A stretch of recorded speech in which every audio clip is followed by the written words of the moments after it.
안녕하세요. 오디오 문학TV의 지니입니다. 오늘은 귀스타브 플로베르의 마담 보바리입니다. 시골의 한 무명 작가 귀스타브 플로베르를 일약 문단의 문제 작가로 부각시킨 마담 보바리는 160여 년이 지난 오늘날에도 소설이라는 장르를 문제 삼는 자리에서는 반드시 인용되고 거론되는 작품입니다. 플로베르는 사실주의자 집단과는 거리가 먼 예술가였지만 그의 이 소설은 그 후에 오는 세대들에 의해서 사실주의 소설의 성서로 여겨졌습니다. 이 작품이야말로 현대소설의 수많은 가능성이 교차하는 지점이다 라는 후세의 문학사가나 비평가들의 표현은 각양각색이지만 그 어느 누구도 이 작품의 예외적인 중요성에 대해서는 이의가 없습니다. 마담 보바리라는 소설의 내용을 대충 요약해보자면 샤를르 보바리는 루앙 근처의 작은 마을 용빌에서 개업하고 있던 시골 의사입니다. 그는 자기보다 나이가 더 많고 돈푼이나 있어 보이는 과부와 결혼했다가 첫 부인이 죽게 되자 엠마 루오라는 처녀와 재혼합니다. 엠마는 농가의 딸로 루앙에 있는 기숙학교에서 얼마간 교육을 받은 여자입니다. 결혼에 대해 지극히 낭만적인 공상으로 머릿속이 가득 차 있던 이 여자는 막상 결혼을 하고 나자 남편이 매우 몰취미한 바보라고 느끼기 시작하여 점점 더 현실 생활에 대한 권태가 심해지고 보다 더 꿈같은 다른 삶을 갈구하게 됩니다. 이러한 사정을 전혀 눈치채지 못한 남편은 그의 아내를 귀중히 여기고 사랑할 뿐입니다. 따분한 남편과 권태로운 시골 생활 속에 갇힌 엠마는 차례로 다른 남자들의 정부가 됩니다. 생활은 무질서해지고 가사는 탕진되고 엄청난 빚을 지고 빚쟁이들에게 시달리며 몸을 바쳤던 정부들에게 버림받은 엠마는 절망에 빠진 나머지 음독자살을 합니다. 샤를르는 아내가 남기고 간 딸과 함께 최선을 다해서 살아보려고 노력합니다. 그러나 이 가련한 남자는 아내의 빚을 갚으려고 노력하였으나 파산지경에 이르고 남들에게 손가락질을 받게 되니 이번에는 그 역시 삶에 절망한 나머지 아내의 곁으로 돌아갑니다. 걸작치고는 줄거리가 평범하다는 사실 자체가 우리를 문제의 핵심으로 인도해주고 있습니다. 마담 보바리의 집필은 무려 4년 반이라는 긴 세월 동안에 집요하고 계속적인 노력에 의해서 이루어집니다.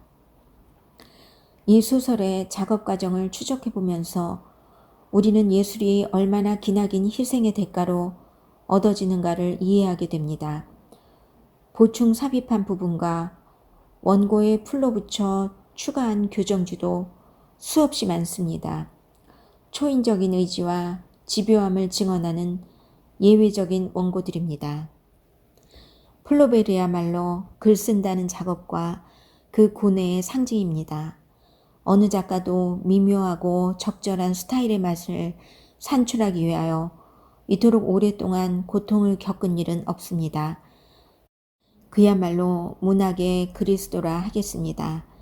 그는 20여 년 동안 단어와 투쟁했고 장 앞에서 단말마의 고통을 겪었습니다. 그는 붓을 손에 든 채 벼락 맞은 듯 쓰러졌고 글쓰기는 그의 십자가였습니다. 그의 경우는 가히 전설적 혹은 신화적이라 할 만합니다. 플로베르에게 있어서 지극히 소부르주아적인 주제 자체는 그것을 구체적 작품으로 형상화하는 글쓰기 작업, 즉 스타일의 창조에 비한다면 전혀 중요한 것이 못 됩니다. 마담 보바리를 집필하고 있던 중에 플로베르가 그의 연인 루이즈 콜레에게 보낸 다음과 같은 내용의 편지는 현대 소설사 속에서 자주 인용되는 유명한 말입니다. 내가 볼 때 아름답다고 여겨지는 것은 내가 실천에 옮겨보고 싶은 바로 무에 관한 한 권의 책, 외부 세계와의 접착점이 없는 한 권의 책이다. 오직 이 지구가 아무 것에도 떠받쳐지지 않고도 공중에 떠 있듯이 오직 스타일의 내적인 힘만으로 저 혼자 지탱되는 한 권의 책, 거의 아무런 주제도 없는, 아니 적어도 주제가 거의 눈에 띄지 않는 한 권의 책 말이다. 그런 것이 가능하다면 말이다. 가장 아름다운 작품들은 최소한의 소재만으로 된 작품들이다. 표현이 생각에 가까워지면 가까워질수록 어휘는 더욱 생각에 밀착되어 자취를 감추게 되고 그리하여 더욱 아름다워지는 것이다. 스타일은 물질 세계의 진료 자체를 지시하는 것이 아니라 사람의 생각을 지시해야 한다는 뜻입니다. 작품은 스타일의 힘으로 지탱되어야 하지만 그 힘은 생각과 혼연일체가 됨으로써 생겨나는 내면적 힘입니다.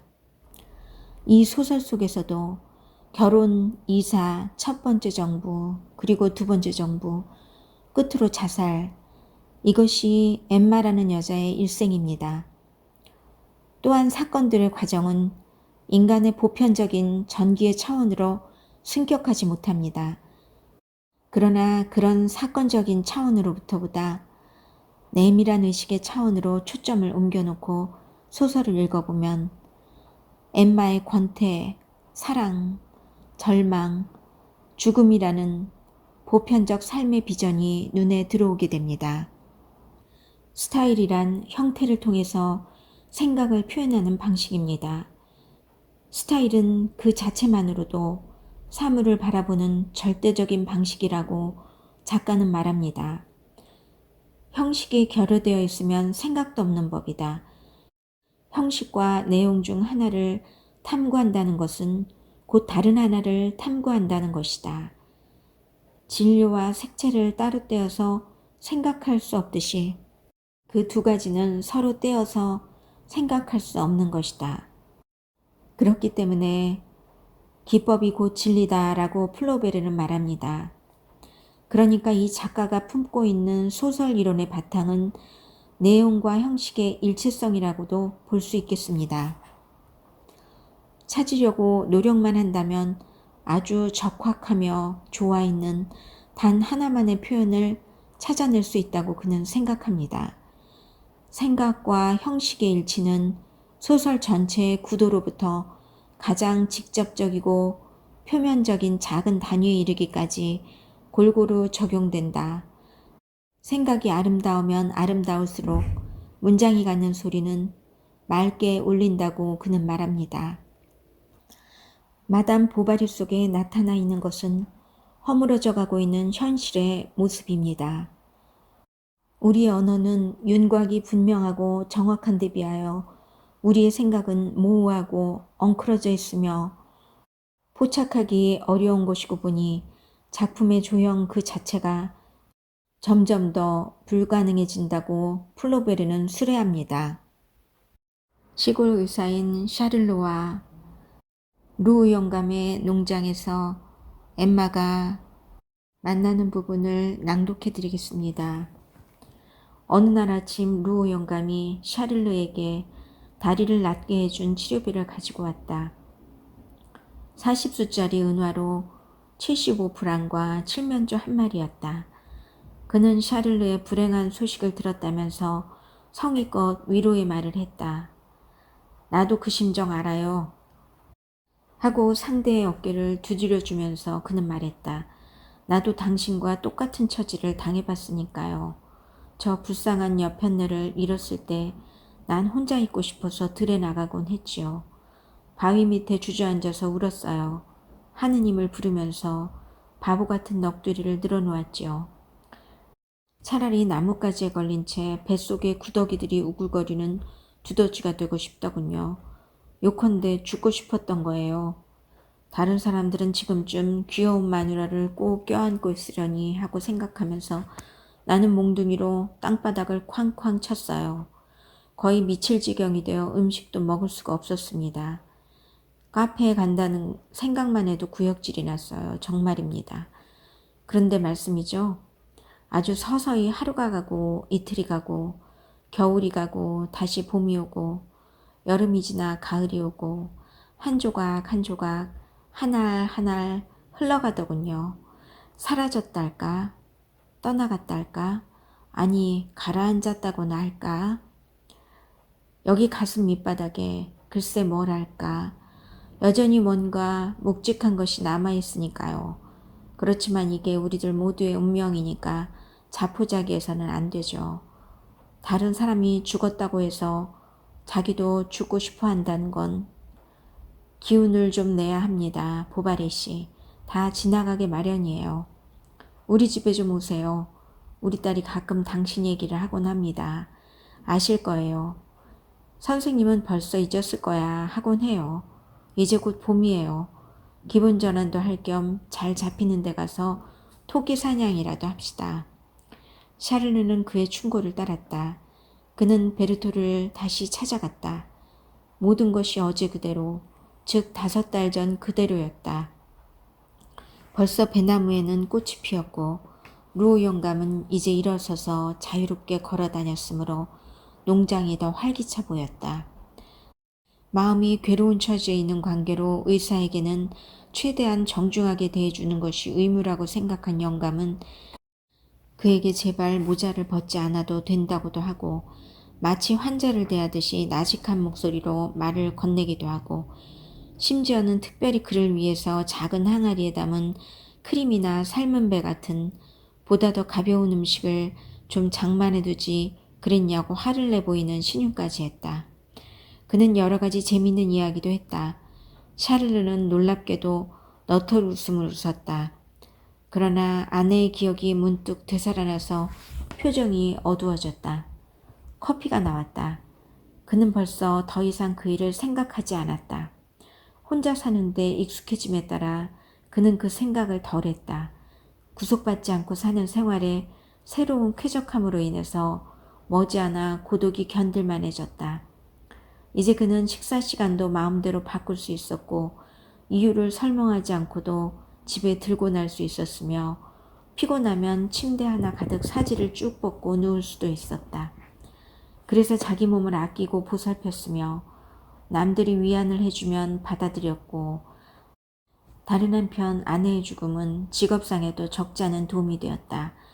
1달 가까이 사람들이 젊은 나이에 가엾은 청년이야. 그 무슨 변이람? 이라고들 말하곤 했던 것이다. 이렇게 이름이 널리 알려지는 바람에 환자 수가 늘었다. 게다가 이제는 마음 내키는 대로 베르토에 갔다. 그는 표적 없는 어떤 희망, 막연한 행복을 느꼈다. 거울 앞에서 수염에 빗질을 할 때 자기의 표정이 전보다 더 밝아진 것을 알아차렸다. 어느 날 그는 3시쯤 도착했다. 모두들 밭에 나가고 없었다. 부엌에 들어가 보았지만 처음에는 엠마가 있는 것을 알아보지 못했다. 덧문들이 닫혀 있었다. 덧문의 문살 틈 사이로 비쳐든 햇빛이 바닥 타일 위에 가늘고 긴 선을 그리면서 가구들 모서리에서 부서지고 천장에서 떨어지고 있었다. 식탁 위에서는 마시다 둔 유리컵을 따라 파리들이 기어 올라가거나 바닥에 남은 사과주 속에 빠진 채 붕붕거리고 있었다. 벽난로의 굴뚝을 따라 비쳐드는 빛을 받아 난로 뚜껑에 낀 그 으름이 비로드 같아 보였고 싸늘하게 식은 재가 푸른 빛으로 보였다. 창문과 난로 사이에서 엠마는 바느질을 하고 있었다.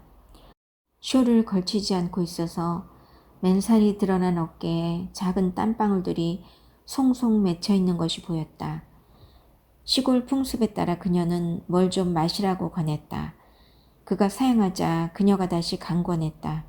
그리고 마침내 웃으면서 자기도 마실 테니 리큐어를 한 잔 마시라고 제안했다. 그래서 그녀는 찬장에서 코라사오 병을 꺼내오고 손을 뻗쳐 조그만 유리잔 2개를 집어다가 하나에는 가득히 다른 하나에는 살짝 붓는 척만 하고는 잔을 맞부딪힌 다음 입으로 가져갔다. 거의 빈잔이었으므로 그녀는 마시기 위하여 몸을 뒤로 젖혔다. 그렇게 머리를 뒤로 젖히고 입술을 내민 채 목을 길게 내려도 아무것도 느껴지지 않자 그녀는 웃으면서 예쁜 이빨들 사이로 혀끝을 내밀어 컵 밑바닥을 몇 번씩이나 날름거리며 핥았다. 그녀는 다시 자리에 앉아 일감을 손에 들었다. 흰 무명 양말을 깁는 중이었다. 고개를 숙이고 일을 하고 있었다. 아무 말이 없었다. 샤를르도 말이 없었다. 바람이 문 밑으로 새어 들어와서 타일 위에 먼지가 조금 쓸렸다. 그는 먼지가 움직이는 것을 바라보고 있었다. 그에게는 오직 머릿속에 고동치는 소리와 저만 큰 마당에서 알을 낳는 암탉의 울음소리만이 들릴 뿐이었다. 엠마는 가끔씩 두 손바닥을 뺨에 갖다 대며 열을 식혔고 그러고 나서는 또 그 손바닥을 장작 받침대에 쇠손잡이에다가 식히곤 했다. 그녀는 이번 철이 시작되면서부터 현기증이 나곤 한다고 불평을 했다. 해수욕을 하면 효과가 있을지를 물었다. 그녀는 수도원 시절 이야기를, 샤를르는 중학교 때 이야기를 꺼내게 되어 말이 자연스럽게 이어졌다. 두 사람은 그녀의 방으로 올라갔다. 그녀는 그에게 옛날에 쓰던 음악 공책이라든지 상으로 받은 작은 책들, 옷장 밑에 처박아 두었던 떡걸나무 잎의 관 따위를 보여주었다. 또 어머니나 묘지에 대한 이야기도 했고 심지어 마당에 있는 화단을 손가락으로 가리키며 매달 첫 금요일에는 저기 핀 꽃을 꺾어가지고 어머니의 무덤에 바치러 간다고도 했다. 그러나 부리고 있는 정원사는 도무지 성의가 없었다. 이토록 서비스가 시원치 못하니 원 적어도 겨울철만이라도 도회에 가서 살았으면 좋겠다고 했다. 하기야 시골은 맑은 날이 길게 계속되는 여름철에 더 따분할지도 모르지만 이렇게 말하는 내용에 따라 그녀의 목소리는 맑아졌다 날카로워졌다 했고 혹은 갑자기 우울한 분위기에 잠기면서 느릿느릿하게 끌리는 억양이 혼잣말을 할 때 같은 중얼거림으로 변해버리기도 했다. 또 어떤 때는 천진스러운 눈을 뜨면서 쾌활해졌다가 이윽고 반쯤 눈을 감고 권태에 잠긴 시선으로 생각에 잠겨 헤매는 표정이 되기도 했다. 저녁에 집으로 돌아오면서 샤르르는 그녀가 했던 말을 하나하나 다시 떠올려 되새겨보고 그 의미를 완전히 깨달음으로써 아직 그녀를 알지 못했을 때 그녀가 살아온 생애의 부분을 이해하려고 애를 썼다. 그러나 그녀를 처음 만났을 때의 모습이나 혹은 조금 전에 막 헤어진 그녀의 모습 이외에는 도무지 그녀를 마음속에 떠올릴 수가 없었다. 이윽고 그녀는 장차 어떻게 될 것인가, 결혼을 하게 될 것인가, 그렇다면 누구하고 할까를 마음속으로 물어보았다. 아이고, 루 영감은 상당한 부자인데다가 또 그녀는 그렇게 미인인데 그러나 엠마의 모습이 자꾸만 눈앞에 떠오르고 팽이가 윙윙대면서 돌아가는 것 같은 단조로운 소리가 귓전에서 울리고 있었다. 그렇지만 나와 결혼한다면 밤에 그는 잠을 이루지 못했다. 목구멍이 조여들고 목이 말랐다. 그는 자리에서 일어나 물병에 물을 마시고 창문을 열었다. 하늘에는 별이 가득했고 따뜻한 바람이 부는데 먼 곳에서 개들이 짖고 있었다. 그는 베르토 쪽으로 고개를 돌렸다. 어쨌든 믿져야 본전이라고 생각이 들어 샤르르는 기회가 닿으면 구혼을 하겠다고 마음먹었다. 그러나 기회가 올 때마다 적절한 말을 찾아내지 못하면 어쩌나 하는 두려움 때문에 입술이 들러붙어 버리는 것이었다. 루 영감으로서는 딸을 치워주겠다는데 마다할 까닭이 없었다. 집안에 별로 도움도 되지 않는 딸이었다. 농사일을 시키기에는 머리가 너무 똑똑하다고 여겨지기에 그래도 마음속으로 참아주고 있던 터였다. 백만장자가 한 번도 나온 적이 없는 걸 보면 천벌을 받은 직업이 농사였던 것이다. 영감도 재산을 모으기는커녕 해마다 손해를 보고 있었다. 직업적인 술책에 재미를 붙일 수 있는 상거래에서는 뛰어난 실력이 있었지만 반면에 농장 내부 관리를 포함하여 농사 그 자체에는 누구보다도 부적격이었다. 주머니 속에 찔러 넣은 손을 도무지 꺼내려 하지 않으면서 맛있게 먹고 따듯이 입고 편히 잠자기를 원했던 생활과 관련된 주치리라면 무엇 하나 아끼지 않았다. 그는 막 걸러낸 사과주, 피가 흐를 만큼 살짝 구운 양고기 넓적다리, 브랜디를 섞어 오래 저어서 끓인 글로리아 커피를 좋아했다. 그는 부엌에서 혼자 난로를 바라보며 앉아서 연극 속에서처럼 음식을 다 차려 코앞까지 날라다주는 작은 식탁에서 식사를 했다. 그래서 자기 딸 곁에만 오면 두부를 불키는 샤르르를 보고 가까운 장래에 청혼이 들어올 것을 짐작한 영감은 미리부터 그 문제를 이리저리 다 궁리해 두었다. 상대는 좀 볼품없는 인상이어서 썩 마음에 드는 사윗감은 못 되었다. 그렇지만 품행이 바르고 거미약하며 교육도 상당히 많이 받았다고 하니 아마도 지참금을 가지고 너무 따지지는 않을 것 같았다. 루오 영감은 그의 재산 중에서 22에이커가량을 팔지 않으면 안 될 형편이었고 석수장이와 마구상에게 갚을 돈이 많았고 포도 앞찾기에 굴대도 바꿔야 할 형편이었으므로 달라고 하면 허락해 주지 뭐 하고 속으로 생각했다.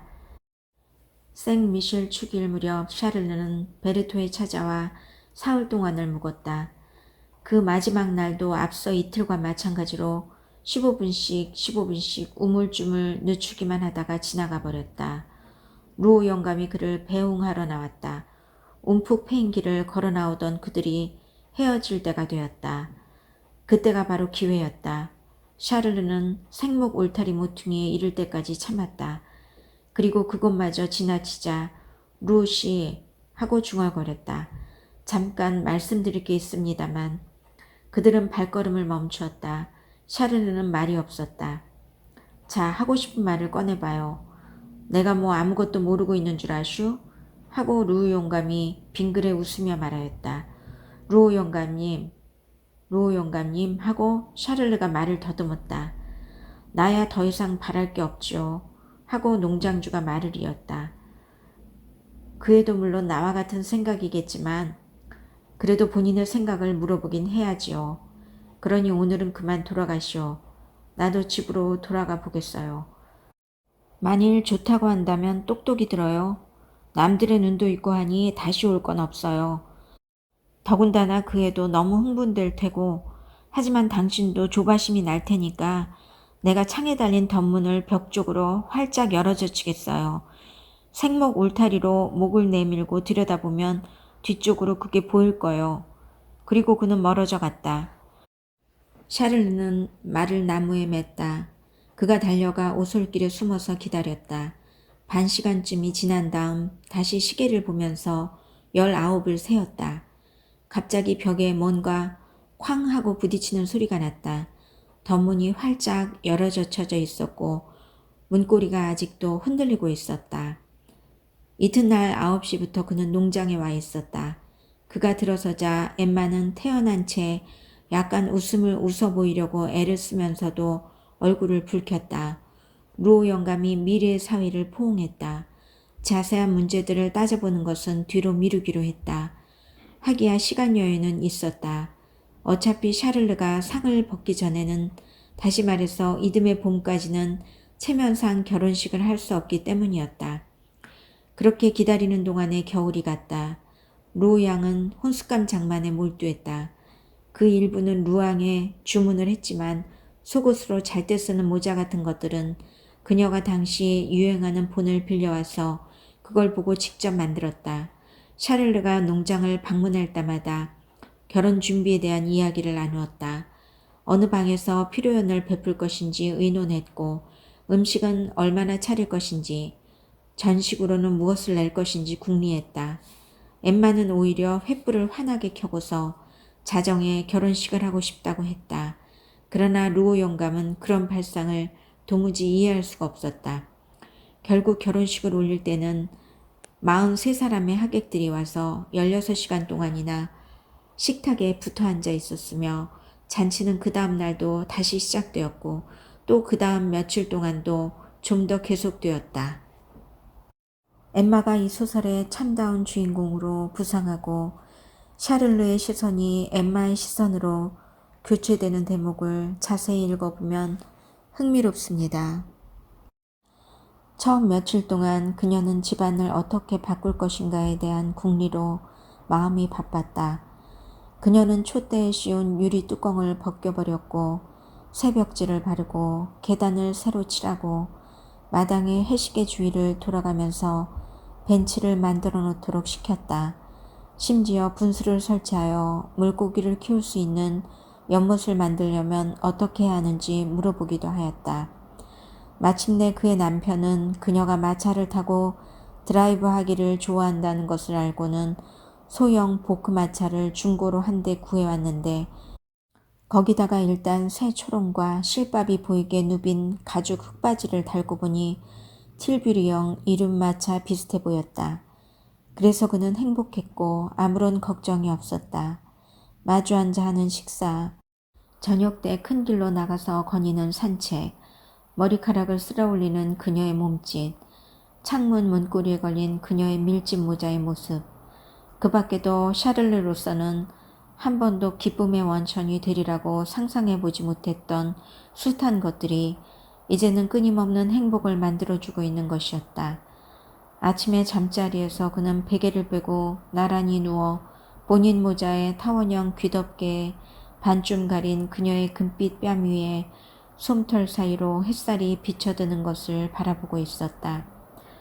그렇게 가까이서 보니까 그녀의 두 눈은 더 커 보였다.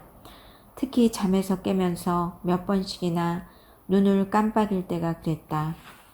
그늘진 부분은 까맣고 햇빛을 받은 부분은 푸른색인 그녀의 눈은 연속적으로 겹쳐진 여러 층의 색깔들로 이루어진 것 같았는데 밑바탕은 짙은 색이고 에나멜처럼 반드러운 표면으로 올라갈수록 색이 옅어지는 것이었다.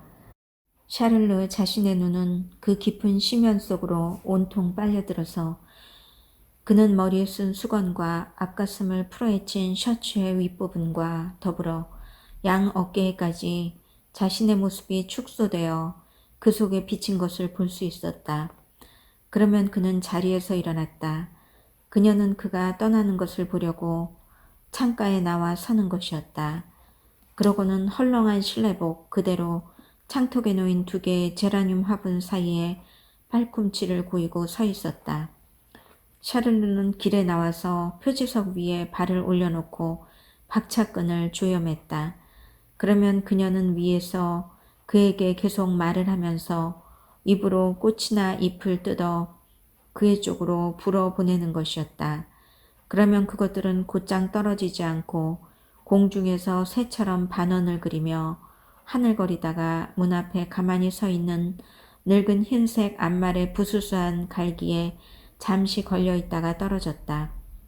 샤를르는 말에 올라 그녀에게 키스를 보냈다. 그녀는 손짓으로 거기에 답하고 나서 창문을 닫았고 샤를르는 떠났다.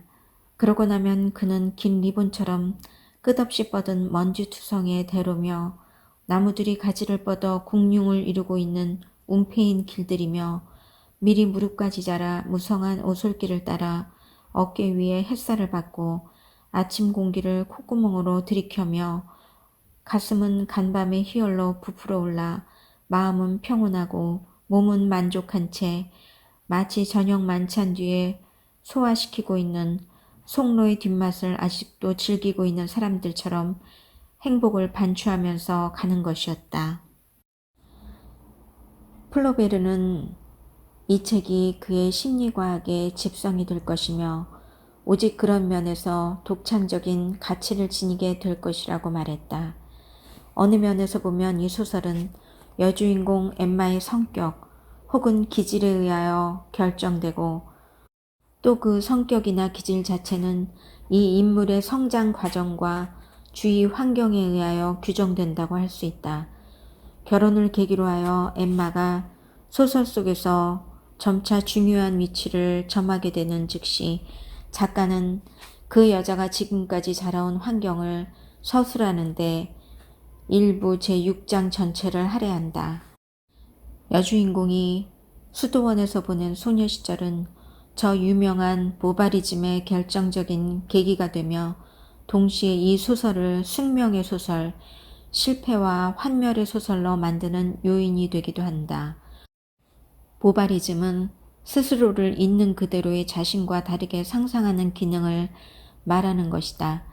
이것은 환상이 자아내는 병이다. 이 환상은 끝없는 불만을 유발한다.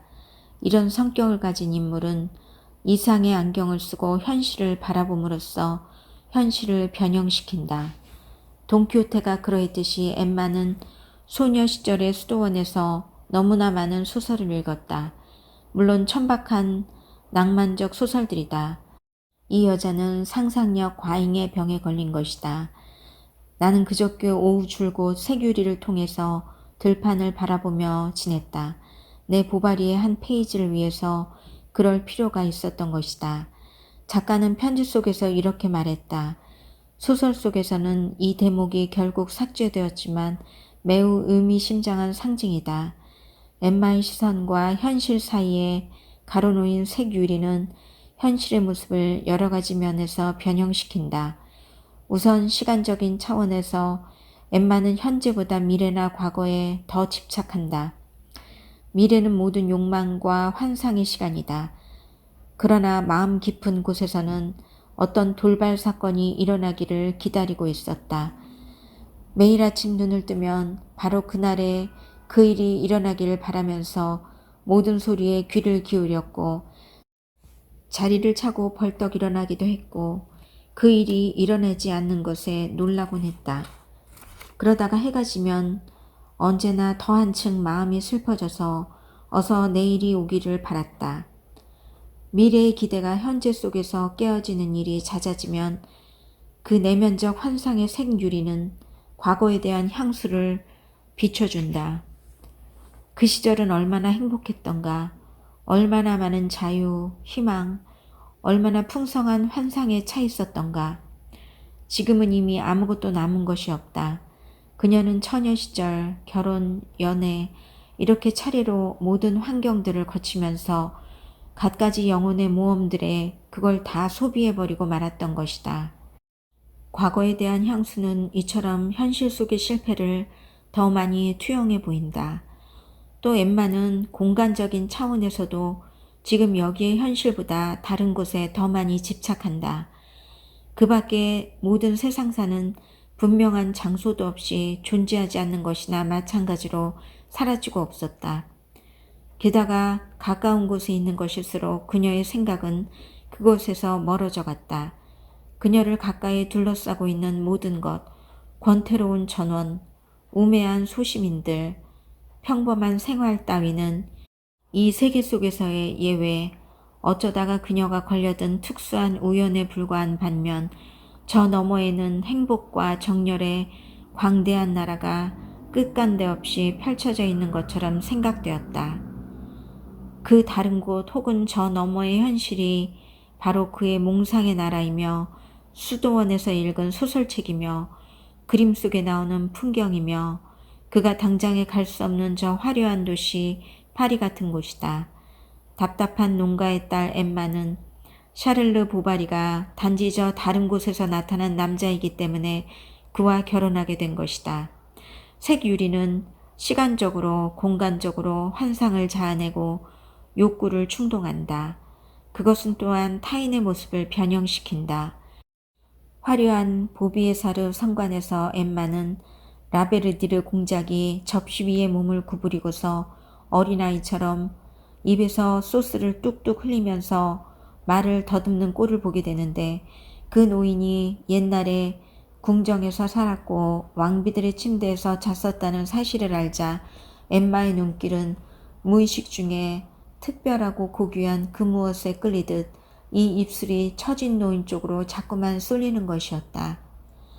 그러나 엠마의 보바리즘은 타인의 모습을 변형시키는 것뿐만 아니라 자기 자신 또한 자신의 운명 이상이라고 착각하게 만드는 데서 숙명적이다.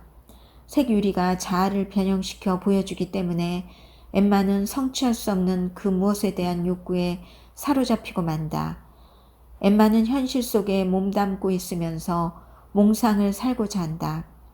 그러나 그의 몽상은 단순히 삶을 대신하는 것이 아니라 삶 속에 침투하여 현실 그 자체를 변질시켜버린다.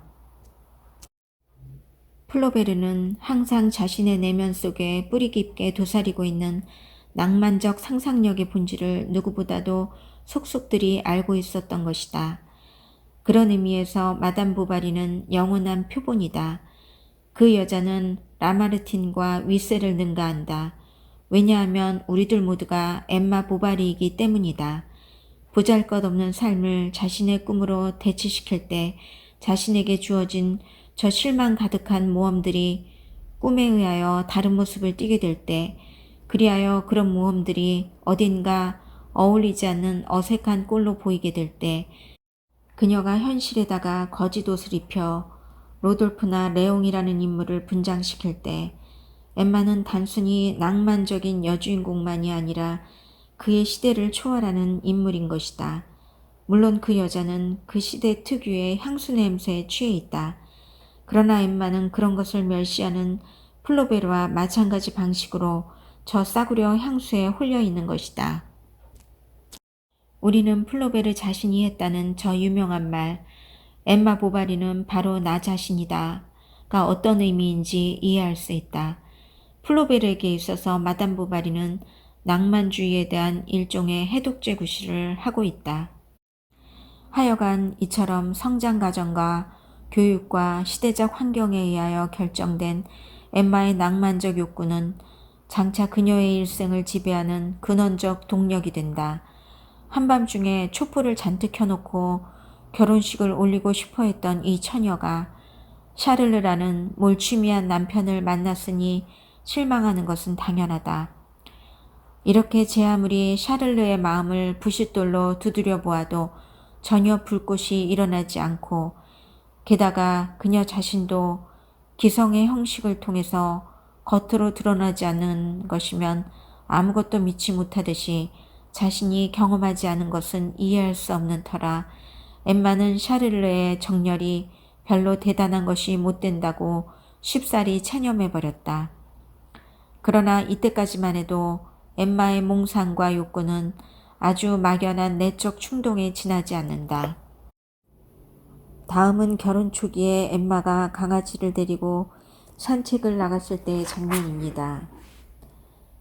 그녀는 밭느빌에 너도 밤나무 숲까지 갔다. 그 옆에 들판 쪽으로 담장 모퉁이에 버려진 외딴 집이 한 채 있는 곳이었다.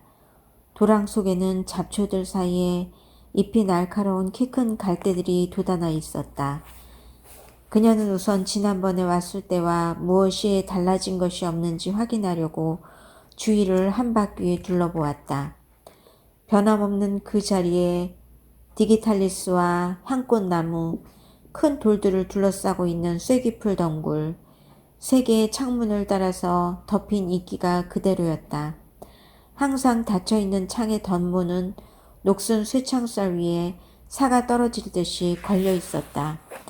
그녀의 상념은 처음에는 아무런 목적도 없이 마치 그레이하운드 강아지가 들판에서 원을 그리며 뱅뱅 돌기도 하고 노랑나비를 쫓아가며 지저대기도 하고 들쥐를 사냥하기도 하고 혹은 보리밭가에 개 양귀비를 물어뜯기도 하듯이 무작정 떠돌기만 했다.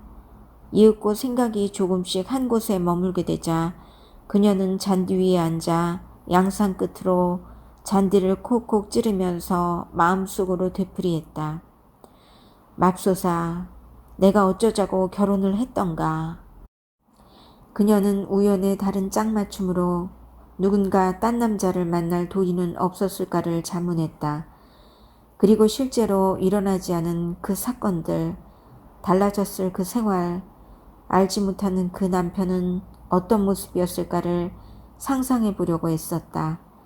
과연 어느 누구도 저 남자와는 닮지 않았다. 그는 미남이고 재기 발랄하고 품이 있고 매력적인 사람이었을지도 모른다. 옛날에 수도원 친구들이 결혼한 상대는 정녕 모두 그럴 것임에 틀림없다. 그녀들은 지금 무엇을 하고 있을까? 도예지에 살면서 거리의 소음, 극장의 술렁거림, 무도회의 광채를 만끽하면서 가슴이 터질 듯하고 관능이 활짝 피어나는 생활을 하고 있을 거다. 그런데 그녀의 삶은 마치 햇빛 바지 창이 북쪽으로 나 있는 지붕 밑 골방처럼 냉랭했고 소리 없는 거미와도 같은 권태가 그녀의 마음 구석구석의 그늘 속에 거미줄을 치고 있었다. 그녀는 상장 수여식 날 자그마한 관을 받기 위해 단 위에 올라가던 시절을 회상했다. 머리를 예쁘게 따내리고 흰 예복에 발등이 드러난 견직 신발을 신은 그녀의 모습이 귀여웠기 때문에 신사분들은 그녀가 자리로 돌아올 때 몸을 숙여 축하를 해주었다. 마당은 사륜마차들로 꽉 차 있었고 사람들이 창문 너머로 그녀에게 작별 인사를 했고 음악 선생님은 바이올린 케이스를 들고 지나가며 인사를 건넸다. 그 모든 게 얼마나 아득한 옛날인가. 얼마나 아득한 옛날인가. 인간은 운명에 도전함으로써 자신의 삶을 만들어가기도 합니다. 그러나 엠마의 보바리즘 속에는 결단과 의지의 결핍도 포함됩니다. 엠마는 단 한 번도 자신의 욕망에 대하여 적극적으로 저항하지 못합니다. 이처럼 여러 가지 면에서 숙명적인 엠마는 동시에 불행한 우연들의 희생자이기도 합니다. 남자들의 유혹에 쉬 넘어가는 엠마이고 보면 애초부터 그녀의 관능과 마음을 만족시켜줄 남편을 만났을 법도 한데 그렇지가 못합니다. 또 샤르르를 만난 뒤에도 엠마는 남편을 사랑하려고 노력했고 눈물을 흘리면서 저지른 실수를 후회하려고도 했습니다. 그렇다면 남편에게 실망한 여자라 해도 자식에게서 희망을 찾을 수 있는 법입니다. 엠마는 남자아이를 바랐고 그 아이는 힘차고 갈색 머리였으면 했습니다. 이름은 주루주라고 짓고 싶었고 사내 아이를 갖는다는 생각은 지난날의 모든 무력함에 대하여 희망으로 안가품하는 느낌이었습니다. 그런데 태어난 아이는 계집아이였습니다. 사실 엠마가 자살에 이르게 된 직접적 동기는 사랑 때문이 아니라 돈 때문이었습니다. 그 여자가 치른 죄는 간음이 아니라 무절제한 낭비입니다. 엠마는 그의 욕망 속에서 사치의 관능을 마음의 희열로, 습관의 우아함을 감정의 섬세함으로 혼동하고 있었습니다. 그리하여 사랑의 환멸은 사치의 환멸과 맞물려 돌아가면서 엠마의 일생을 운명으로 만듭니다. 이렇게 우리는 심리적 국면에서 극적 국면으로의 전환을 독자가 눈치채지 못하도록 하면서 실현하고자 한 플로베르의 숨겨진 형식을 살펴봅니다. 이상으로 우리는 엠마의 성격과 동시에 이 작품의 핵심 부분에 대한 구조 분석을 마친 셈인데 이러한 분석을 결론적으로 마무리 짓고 아울러 그것을 플로베르의 스타일과 결부시켜 보기 위해서 루세의 탁월한 비평문을 인용해 보겠습니다.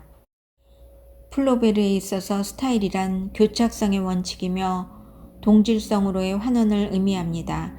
그가 얻어내고자 하는 것은 최대한으로 촘촘히 그리고 고르게 짜여진 교직이요 연속성.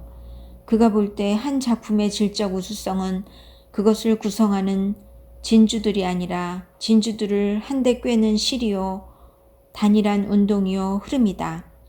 예술가가 심혈을 기울이는 부분은 연결고리다. 강력하고 유연하면서도 눈에 보이지 않는 연결고리 말이다. 플로베르는 무한한 정성을 다하여 각 부분을 서로 접착시키지만 접착제의 자취를 지우는데도 그에 못지않은 정성을 다합니다.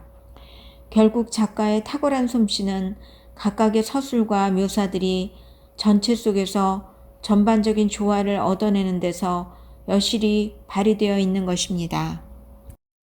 마지막 3부에서는 그동안 엠마의 돈과 낭비를 충족시켰던 고리 대금업자인 레르에 의해서 엠마가 파멸되고 죽음에 이르게 됩니다. 3부 8장의 일부를 낭독해 드리겠습니다. 엠마는 밖으로 나섰다. 벽이 흔들리고 천장이 내려앉으며 그녀를 덮치는 것만 같았다. 바람에 흩어지는 낙엽 무더기에 걸려 비틀거리면서 그녀는 가로수 늘어선 긴 오솔길을 되짚어 나왔다. 가까스로 그녀는 철책문 앞에 물 없는 도랑 앞까지 왔다. 너무 성급하게 문고리를 열려고 하다가 자물쇠에 손톱이 찢겼다. 그러고는 100보쯤 더 가다가 숨이 막혀 쓰러질 것만 같아 발걸음을 멈추었다. 그때 뒤를 돌아보니 다시 한번 무심한 저택이, 넓은 정원, 3개의 안마당, 그리고 정면에 늘어선 창문들과 함께 눈에 들어왔다. 그녀는 얼이 빠진 듯 그냥 서 있었다. 의식이 깨어있다는 것만 알려주는 것은 자신의 몸을 빠져나가서 귀청을 찢는 음악이 되어 벌판을 가득 채우며 울리는 듯한 맥박 뛰는 소리뿐이었다. 발밑의 땅은 물결보다도 더 물렁하게 출렁거렸고 밭고랑들은 밀려와 부서지는 갈색의 파도 같았다. 머릿속에 있는 기억이나 생각들이 마치 무수한 불꽃처럼 모두 한꺼번에 뿜어져 나왔다. 아버지의 모습, 레르의 가게, 먼 곳에 있는 그들의 방, 그리고 또 다른 풍경이 눈에 보였다. 그냥 그대로 미쳐버리는 것만 같아 무서웠지만 그래도 어떻게 정신을 차렸다. 물론 아직은 몽롱한 상태였다. 그녀는 자기를 이토록 끔찍한 상태에 몰아넣은 원인이 무엇이었는지를, 즉 그게 돈 문제였음을 까맣게 잊고 있었던 것이다. 그녀가 괴로운 것은 오로지 사랑 때문이었다. 그리고 마치 부상당하여 다 죽어가는 사람이 피가 흐르는 상처를 통해서 생명이 새나가는 것을 느끼듯이 그녀는 그 기억들을 통해서 자신의 몸에서 영혼이 빠져나가는 것을 느꼈다. 밤이 내리고 있었고 까마귀 떼가 날았다. 갑자기 수많은 불빛의 구슬들이 자결하는 포탄처럼 공중에서 폭발하여 납작해지면서 빙글빙글 돌더니 나뭇가지들 사이에 눈 위에 가서 녹아버리는 것 같았다. 하나하나의 구슬 한복판에 로돌프의 얼굴이 나타났다. 구슬들은 수가 늘어나더니 가까이 다가와서 그녀의 몸속으로 파고 들어왔다. 그리고 모든 것이 사라져버렸다. 그녀는 멀리 안개 속에서 반짝거리는 집들의 불빛을 알아볼 수 있었다. 그러자 그녀가 놓여진 상황이 어두운 구렁텅이의 모습으로 나타났다. 그녀는 갑자기 가슴이 터질 것처럼 숨이 찼다. 마침내 일종의 영웅심 같은 흥분 속에서 거의 즐거워하는 듯한 기분으로 그녀는 언덕을 달려내려가서 소들이 건너는 판잣다리와 오솔길과 가로수길과 시장을 지나 약제사의 가게 앞에 이르렀다. 샤를르가 들어와 침대 쪽으로 다가가더니 천천히 커튼을 열었다.